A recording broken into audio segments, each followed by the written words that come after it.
Soy Eduardo Rojo y de Regil. Nací aquí en el Distrito Federal, en la colonia San Rafael, y primaria, secundaria y preparatoria las estudié con los hermanos lasallistas en el Colegio Cristóbal Colón, que estaba a la vuelta de la casa en la calle de Sadi Carnot. Quiero mencionar esto porque un querido profesor de química del Colegio Cristóbal Colón en tercero de secundaria me indicó, porque yo le pregunté en dónde se estudiaba, en qué carreras se estudiaba física, química y matemáticas, y él categóricamente me dijo que en ingeniería química. Ya tenía yo mucho cariño por la química y entonces decidí, esa fue la base para estudiar la carrera de ingeniería química. Y me recomendó que entrara a la Escuela de Ciencias Químicas de la Universidad Nacional Autónoma de México. Entonces era escuela, no era facultad. Escuela Nacional de Ciencias Químicas, que estaba en el pueblo de Tacuba. Le tengo mucho cariño porque esa escuela fue fundada por el abuelito de mi esposa, el maestro Juan Salvador Agraz. Y precisamente él fundó esa escuela y al poco tiempo de haberla fundado pasó a ser parte de la universidad en aquel tiempo, porque fue en 1916. Fue escuela incorporada a la Universidad Nacional de México. Todavía no era la autonomía vino hasta el 28. Entonces era Universidad Nacional de México. Entonces hasta el 28, que con Vasconcelos vino la autonomía universitaria. Me inscribí y con todo cariño estudié mis 5 años de la carrera y me enamoré de las materias, principalmente de la parte de ingeniería química.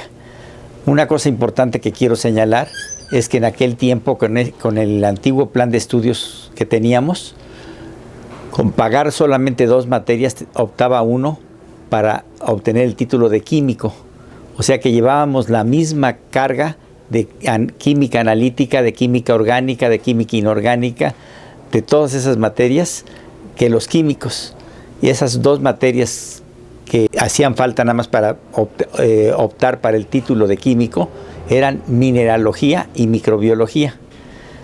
Mineralogía la daba un profesor alemán, me acuerdo todavía de su apellido, el profesor Schmitter, pero la daba a las 3 de la tarde y como ya era una clase del 4º año de la carrera, ya me era difícil, 3er o 4º año de la carrera me era difícil asistir, así es que opté por no tomar las materias para químico. Pero de todas maneras, como lo comenté, nosotros teníamos una preparación prácticamente igual que la de los químicos en materia de química, más toda la parte de las ingenierías, resistencia de materiales, máquinas térmicas y otras materias que eran realmente de ingeniería química.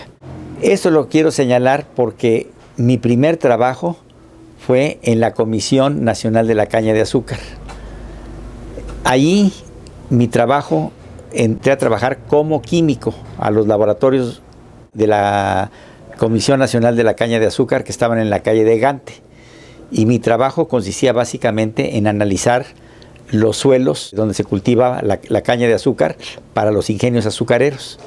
Entonces, ahí me encantó mucho el trabajo cuando era de químico porque hacíamos las formulaciones que convenían al cañero en materia de nitrógeno, fósforo y potasio, para que el cultivo de la caña de azúcar fuera muy eficiente. Terminé mi trabajo en la caña de azúcar porque me ofrecieron una beca en el Instituto Mexicano de Investigaciones Tecnológicas, el famoso IMIT, del Banco de México, que era una asociación entre la Armour Research Foundation de los Estados Unidos y el Banco de México. Y allí me tocó precisamente la vacante que había de becario profesional, era en el Departamento de Ingeniería, en la sección de Estudios Técnico-Económicos. Entonces, ahí comencé a disfrutar lo que es todo lo relacionado con evaluación de proyectos y estudios técnico-económicos. En el Instituto Mexicano de Investigaciones Tecnológicas, que estaba en la calle de Legaria, donde está ahora la Casa de Moneda, allí me tocó participar en varios estudios, como por ejemplo, un estudio completo para el estado de Sinaloa, para optimizar todo el almacenaje del sorgo en el estado de Sinaloa. Y entonces ahí entraba mucha cuestión ya de ingeniería química, diseñar modelos de optimización de capacidades de los hilos, la localización de los hilos, etc. También me tocó participar en la planta piloto de maíz industrializado, cosa que fue todo un éxito, que fue un encargo que lo hizo Minsa Maíz Industrializado y que ahora es el que utiliza Maseca para la producción de las tortillas, del maíz procesado para las tortillas. Estando en el Instituto Mexicano de Investigaciones Tecnológicas, ya realmente los ingresos de la beca eran muy modestos y me ofrecieron irme a trabajar a Sosa Texcoco, en la planta directamente en Texcoco, en la producción de soda ash, de carbonato de sodio, y después se carbonataba por un proceso integral de carbonatación y se producía la sosa cáustica. Ahí estuve muy poco tiempo porque estando trabajando en Sosa Texcoco, haciendo turnos, me dijeron que había una vacante de ingenieros químicos en crédito bursátil. Yo dije, crédito bursátil, en primer lugar, ¿qué cosa es crédito y qué cosa es bursátil? Yo no sabía ni qué cosa era crédito ni qué cosa era bursátil, pues era la financiera del Banco Nacional, que uno de sus propósitos de esta financiera era todo lo relacionado con la promoción de nuevos negocios industriales. Y realmente tenía un departamento de estudios técnicos conformado básicamente por ingenieros químicos. Presenté mi solicitud porque para entrar a ese departamento se requerían 3 condiciones: ingeniero químico y recibido, que hubiera trabajado en plantas, cosa que yo ya había tenido la experiencia tanto de LIMIT como de Sosa Texcoco, y lo más importante, que tener nociones de evaluación de proyectos. Con esos conocimientos entré rápidamente a trabajar a crédito bursátil y tuve un jefe genial, fenomenal, también ingeniero químico, Manuel de la Pesa Muñoz Cano, que durante más de casi 15 años trabajó para el grupo de Celanese Mexicana, y él fue uno de los principales ingenieros de la planta de Ocotlán, Jalisco. Dejando él la planta de Ocotlán, Jalisco, por la educación de sus hijas e hijos, obtuvo el puesto de jefe del Departamento de Estudios Técnicos de Crédito Bursátil y se convirtió en mi primer jefe dentro del grupo del Banco Nacional de México. Como mencioné anteriormente, Crédito Bursátil era la financiera del Banco Nacional y en aquel tiempo las instituciones que estaban capacitadas para realizar proyectos industriales eran exclusivamente las financieras. Allí, inmediatamente al poco tiempo de entrar a trabajar a Crédito Bursátil, comenzaba a desarrollarse la petroquímica, y precisamente por esta relación tan importante que tenía el Banco Nacional de México con Celanese Mexicana, a Celanese Mexicana, que ya fabricaba las fibras sintéticas en Ocotlán y en Zacapo, le interesaba mucho la parte de los petroquímicos relacionados con las fibras, o sea, los solventes de las fibras, que son principalmente los derivados del acetaldehído: ácido acético, anhidrido acético, acetato de etilo, acetato de butilo, metil isobutilcetona, acetona, ese grupo de productos. Para esto, a nombre de Crédito Bursátil, solicitamos permiso petroquímico para fabricar el acetaldehído, el cual nos fue negado porque se trataba de una financiera y tenía que ser otorgado a una empresa industrial. Por tal motivo, me tocó participar en la formación de una empresa que se llamó Química General. Química General S.A. estaba formada 60% de capital Crédito Bursátil y 40% de Celanese Corporation de Estados Unidos, ni siquiera Celanese Mexicana, Celanese Corporation de Estados Unidos. Y con esa empresa volvimos a solicitar el permiso petroquímico para fabricar acetaldehído y nos fue negado. Entonces vinieron las grandes discusiones con la Comisión Petroquímica, y una de las razones que nos dijeron que no nos daban el permiso para fabricar el acetaldehído era porque existía ya una fábrica aquí en Santa Clara, Estado de México, que se llamaba Industrial Aldos, que fabricaba ácido acético y anhidrido acético, pero por vía sucroquímica, o sea, a partir del azúcar, de las mieles incristalizables. Era de una familia Bustamante, y entonces participé en la negociación para comprar esa empresa. Entonces compramos esa empresa para que nos dieran el permiso petroquímico para fabricar el acetaldehído. Entonces esta fábrica era una chulada de fábrica porque tenía procesos de fabricación de usine de Mels de Francia con mucho equipo de cobre. Y entonces, lógicamente ya era un proceso ya antiguo, porque ya venía la cuestión petroquímica y no era ventajosamente competitivo la sucroquímica con la petroquímica.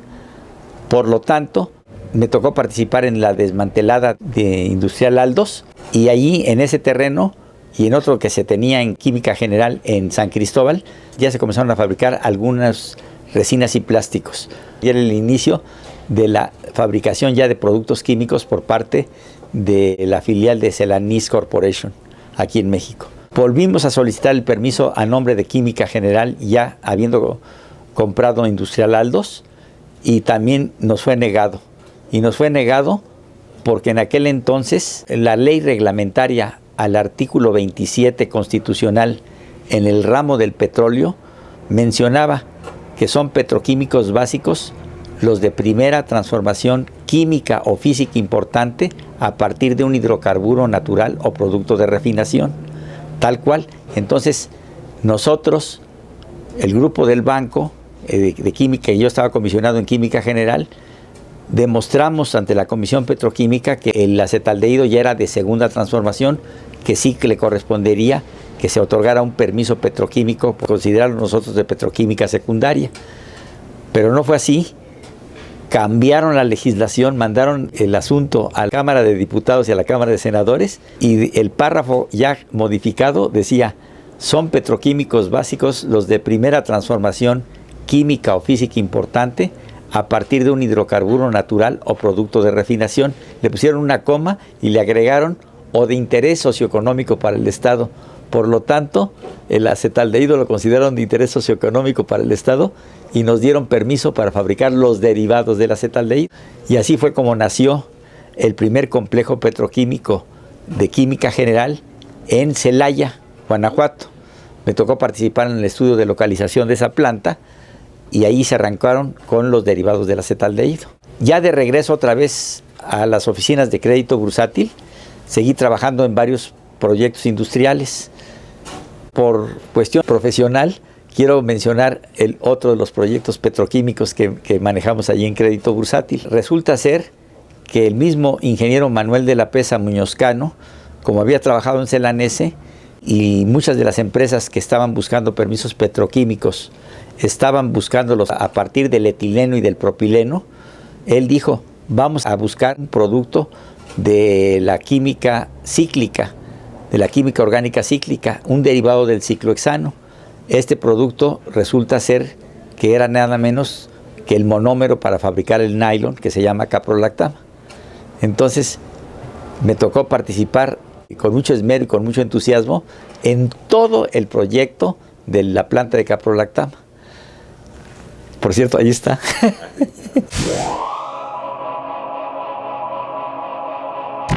Establecimos contacto con la Dutch Staatsmijnen de Holanda, específicamente la casa matriz está localizada en Maastricht, en el sur de Holanda, en donde tuve oportunidad de estar en 3 ocasiones, y ellos nos proporcionaron la tecnología y formamos una sociedad que se llamó Univex S.A. de CB. Estaba formada por 25% la Dutch Staatsmijnen, 25% el grupo Acra de Monterrey, 25% Celanese Mexicana y 25% el Banco Nacional de México, a través de crédito bursátil. Y no nos dieron el permiso para fabricarlo porque se lo acababan de dar el permiso petroquímico a los exaccionistas de Negromex. Los exaccionistas de Negromex vendieron Negromex. Con esos recursos ellos solicitaron un permiso petroquímico a nombre de cicloamidas para fabricar la caprolactama. Nosotros ya habíamos formado cicloamidas y el permiso se lo dieron a Univex, que eran los exaccionistas del grupo Negromex. Entonces, finalmente negociando con ellos, compramos, porque así lo pedía la legislación mexicana, compramos a Univex S.A. con todo y su permiso petroquímico para fabricar la caprolactama, y continuamos con el negocio ya Univex formando, integrado por las empresas que les dije hace rato, Dutch Staatsmijnen de Holanda, el grupo del banco, Acra de Monterrey y Celanese Mexicana. Hicimos un estudio de localización y quedó el mejor lugar de Salamanca, porque la materia prima, como mencioné hace rato, la materia prima para este producto, el ciclohexano. Entonces, como se produce en Salamanca, entonces por un ducto era la manera de que nos aprovisionara Pemex del ciclohexano. Además estábamos cerca de la antigua Guanos y Fertilizantes, que después pasó a Fertimex, porque ellos nos iban a proveer el amoníaco, precisamente, que es complemento para la fabricación de la caprolactam. Entonces compramos el terreno en Salamanca y le encargamos la ingeniería básica a Maquis de Estados Unidos. Posteriormente la ingeniería de detalle se la encargamos a Bufete Industrial, que tuve yo relación porque un muy amigo mío, casi compañero de generación, Ernesto Ríos Montero, estaba encargado del proyecto en Bufete Industrial. Entonces ya terminó exitosamente este negocio. Cuando vino la nacionalización de la banca en el año de 82, entonces no tuvimos más remedio que vender las acciones de Univex. Entonces lo que hicimos fue venderle el 50% a Acra y el otro 50% de nuestra participación a Celanese Mexicana. Como los holandeses estaban básicamente por nosotros, los de la Deutsche Staatsmining, hicieron lo mismo. El 50% se lo vendieron a Acra y su 50% se lo vendieron a Celanese Mexicana. Entonces, y en esa forma ya quedó la empresa en manos de los de fabricación de fibras. Posteriormente supimos que Acra le había comprado su 50% a Celanese Mexicana y ahorita actualmente esta empresa, que tenía 50,000 toneladas de capacidad cuando me tocó participar en el proyecto, ya lo habían aumentado la capacidad a cerca de 80,000 toneladas anuales y ahorita es propiedad del grupo Acra de Monterrey. Estando en promociones industriales del banco, me tocó participar en varios proyectos muy interesantes, como son la mexicanización de Kimberly-Clark. Entonces fue un proyecto interesantísimo porque fue pasar Kimberly-Clark de ser una empresa 100% americana a tener una empresa con participación mexicana.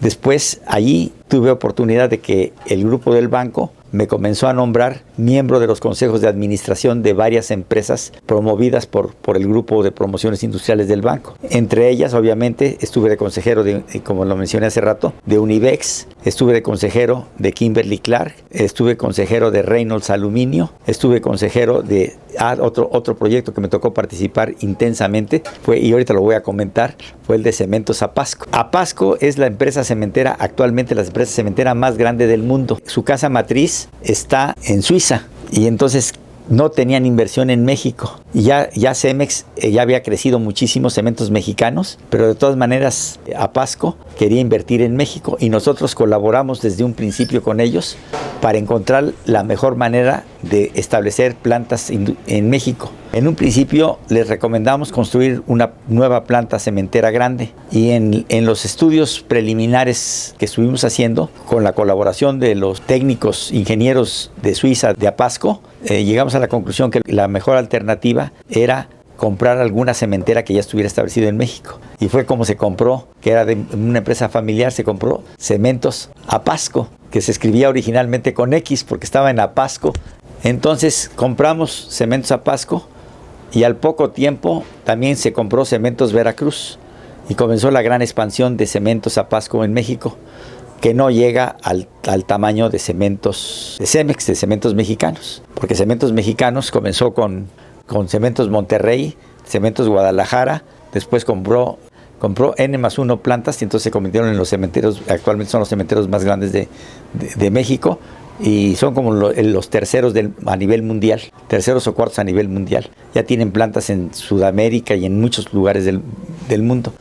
Pero a lo que voy, que me pareció muy interesante, fue de que cuando se anunció que Echeverría, el presidente de México, dijo que iba a convertir a Cancún en un gran polo turístico, entonces viene la pregunta de dónde se iba a surtir el cemento para esa zona, porque la planta más cercana era Cementos Maya en Mérida, que prácticamente yo lo considero como ingeniero químico, como planta piloto, porque era de 50 toneladas por día la planta, cuando ya se hablaba de plantas de 1,500, 2,000 toneladas por día. Entonces, sabiendo que Cementos Maya no tenía la capacidad para la infraestructura de lo que se planeaba a convertir a Cancún en un gran polo turístico, entonces nos pusimos a hacer estudios muy interesantes y logramos localizar, contratando grupos de expertos, de ingenieros geólogos con despachos especializados, logramos encontrar un yacimiento de piedra caliza en Macuspana, Tabasco. Y entonces en Macuspana, Tabasco, allí se instaló la planta de cementos Apasco. Y ya me tocó desde la compra del terreno participar activamente en el proyecto, obviamente con la tecnología del grupo Apasco de Suiza, y se construyó una planta, si mal no recuerdo, de 1.500 o de 1.700 toneladas por día de capacidad, y fue el gran proveedor para la obra de infraestructura de Cancún. Posteriormente, el grupo del banco me nombró consejero de varias empresas industriales que habían sido promovidas por el banco. Entonces, allí me tocó participar activamente ya en la parte realmente de planeación estratégica y planeación financiera a largo plazo. Por ejemplo, fui consejero de Reynolds Aluminio, fui consejero de Cementos Apasco. Sí, otra experiencia que quiero comentar, trabajando en el grupo del Banco Nacional, para esto ya Crédito Bursátil había pasado a ser Financiera Banamex, y pasando a ser Financiera Banamex y posteriormente con la banca múltiple, ya quedó todo integrado dentro del grupo del Banco Nacional de México. Pero la parte de promociones industriales seguía muy activa, tan activa que cuando vino la nacionalización de la banca, que nombraron a Fernando Solana Morales como director general del banco, él constituyó dos promotoras importantísimas, que fueron Promociones Industriales Banamex y Promociones Turísticas Banamex.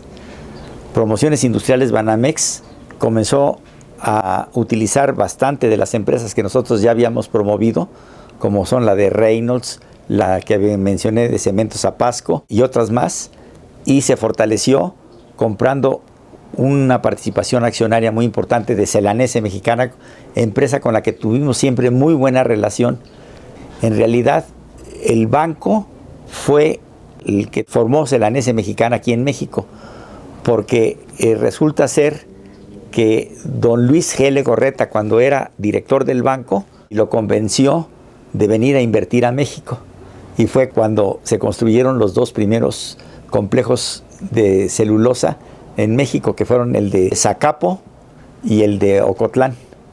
Esos dos complejos de fibras se construyeron ahí, porque Celanese Corporation, su fuerte era la parte de fibras, pero también tenía una parte muy fuerte en petroquímica, que son los solventes que se utilizan mucho en las fibras sintéticas. Entonces, por esa relación tan fuerte del banco con Celanese Mexicana, que fue la que se estableció como subsidiaria de Celanese Corporation, pero con capital mexicano y parte del capital del banco posteriormente, Promociones Industriales Banamex se quedó con una participación muy importante de Celanese Mexicana. Una de mis debilidades y gustos personales es una ciencia que se le llama prospectiva. Prospectiva viene del latín pro, adelante de, y expectare, ver, adelante de. Entonces, la prospectiva es la que, por medio de la que se forja el futuro. No se espera, se forja el futuro. Entonces, yo desde mi época en el banco, yo fui un enamorado de el famosísimo científico, filósofo y escritor francés Gaston Berger. Gaston Berger es el que fundó la escuela de la prospectiva por la década de los 50. Entonces yo quedé fascinado con la cuestión de la prospectiva, y mucho de mi trabajo en el grupo del banco se basó en los principios de Gaston Berger de prospectiva, de que el futuro no se espera, el futuro se forja, se hace. Ahí vienen las dificultades. Un ejemplo lo señalé en la historia de Química General. La primera dificultad es que no nos dieron el permiso petroquímico al banco. Luego buscar la otra alternativa, constituir una empresa para que nos dieran el permiso petroquímico. No nos dieron el permiso petroquímico porque había otra empresa que lo fabricaba el mismo producto, pero por vía sucroquímica. Entonces, ¿qué hicimos? Comprar a la empresa sucroquímica. Y finalmente no nos dieron para el acetaldehído, como lo mencioné al principio, porque es un caso interesantísimo el de Química General. Sí conseguimos que nos dieran los derivados del acetaldehído. Y lo mismo, tanto en promociones industriales como en promociones turísticas, los objetivos que se fijaron fueron objetivos basados en principios de prospectiva. Cuando no era mi profesión, eran nuestros hermanos los de promociones turísticas. Allí los de promociones turísticas tuvieron una visión, sobre todo el licenciado Pablo Macedo, que era el director de promociones turísticas del banco. Él tuvo la visión de formar las cadenas hoteleras de Quality Inn, que son los Calindas, y la formación de los Caminos Reales. Entonces, esa es una visión también, lo mismo a largo plazo, el establecimiento de cadenas hoteleras con operadores muy profesionales de hoteles. Ahora, también quiero comentar una cosa muy importante, que es la docencia. Yo siempre, desde que entré a trabajar al grupo del Banco Nacional de México a crédito bursátil, siempre tuve mucho interés en la enseñanza. Y soy un apasionado de la Facultad de Química. Ya antes era Escuela Nacional de Ciencias Químicas cuando yo me recibí, y ahora ya desde 1966 es Facultad de Química. ¿Por qué? Porque tiene ya divisiones de estudios de posgrado. Es la diferencia entre una escuela y una facultad. Ahora, estando en la facultad, uno de mis cuñados, Carlos, fue compañero nada menos de el que está ahí en la foto, si lo quieren mencionar, a Mario Molina. Entonces, en la foto están de izquierda a derecha el ingeniero Carlos Mena Brito, que era secretario de la Comisión de Especialidad de Ingeniería Química. En el centro está su servidor, y al lado izquierdo mío está nada menos que Mario Molina, un año antes de que recibiera el premio Nobel. Esa foto es de 1994. Y Mario Molina recibió el premio Nobel en 1995. Pero a mí me tocó ser presidente de la Comisión de Especialidad de Ingeniería Química en la Academia de Ingeniería, cuya sede está en el Palacio de Minería. Entonces, allí tuve la gran oportunidad de darle la recepción a Mario Molina, quien presentó un trabajo completísimo sobre el problema gravísimo de los clorofluorocarbonos en la capa de ozono. Entonces, me tocó como presidente de la Comisión de Especialidad de Ingeniería Química comentar el trabajo del gran Mario Molina, que después, posteriormente, fue Premio Nobel de Química, en función de su trabajo que hizo sobre el efecto de los clorofluorocarbonos en la capa de ozono.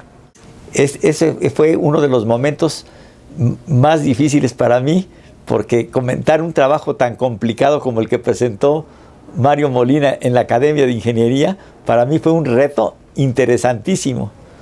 Entonces sí comenté el trabajo de Mario Molina sobre los efectos de los clorofluorocarbonos en la capa de ozono. Nada más quiero comentar brevemente que pasé un buen tiempo de mi vida profesional en el Grupo Banamex, en Ingeniería Financiera Banamex, y allí en Ingeniería Financiera Banamex me tocó participar en el control de varias de las subsidiarias del banco, principalmente en las empresas que le daban servicio directo al banco, como es Industrial Papelera Nacional y otro conjunto de fábricas relacionadas con la industria de la impresión.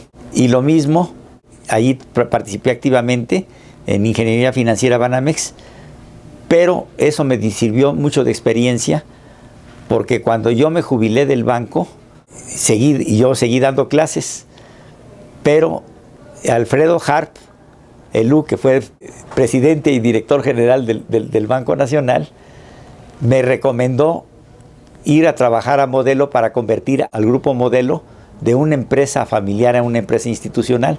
Este fue uno de los grandes retos que yo tuve en mi vida.